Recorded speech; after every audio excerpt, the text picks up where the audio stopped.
हरियाणा में निकाय चुनाव की तैयारियां जोरों पर हैं और 2 मार्च को होने वाले इस चुनाव को लेकर नेताओं के बीच बयानबाजी भी तेज हो गई है। इस कड़ी में परिवहन मंत्री अनिल विज ने बीजेपी की जीत का दावा करते हुए विपक्षी पार्टियों पर तंज भी कसा। बीजेपी की जीत तय, बाकी सब भाग चुके।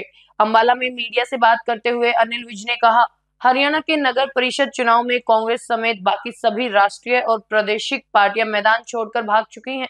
बीजेपी की बढ़ती लोकप्रियता ने इन्हें घबराकर अपने उम्मीदवारों को खड़ा नहीं करने दिया।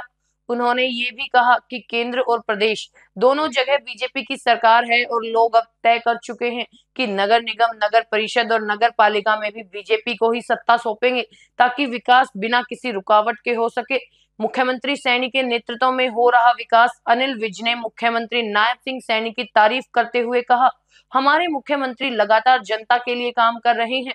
प्रधानमंत्री नरेंद्र मोदी के नेतृत्व में देश विकास की दिशा में आगे बढ़ रहा है और हरियाणा भी इसे अछूता नहीं है। बीजेपी के हर कदम से राज्य में विकास की लहर दौड़ रही है। कांग्रेस की घबराहट और बीजेपी का आत्मविश्वास। विज ने कांग्रेस और दूसरी विपक्षी पार्टियों पर निशाना साधते हुए कहा, जिन्हें बीजेपी की ताकत का अंदाजा हो गया है वो मैदान छोड़कर भाग गए हैं। वही बीजेपी पूरे आत्मविश्वास के साथ चुनावी मैदान में है और हम ये चुनाव जीतने जा रहे हैं। आत्मनिर्भर हरियाणा। बीजेपी के साथ बीजेपी के घोषणा पत्र और चुनावी वादों की तरफ इशारा करते हुए विज ने कहा, अब हरियाणा के लोग समझ चुके हैं कि बीजेपी ही वो पार्टी है जो उनके भविष्य को सुरक्षित और समृद्ध बना सकती है। कुल मिलाकर अनिल विज ने निकाय चुनाव में बीजेपी की जीत का पूरा भरोसा जताया और विपक्षी पार्टियों को कड़ी चुनौती दी है।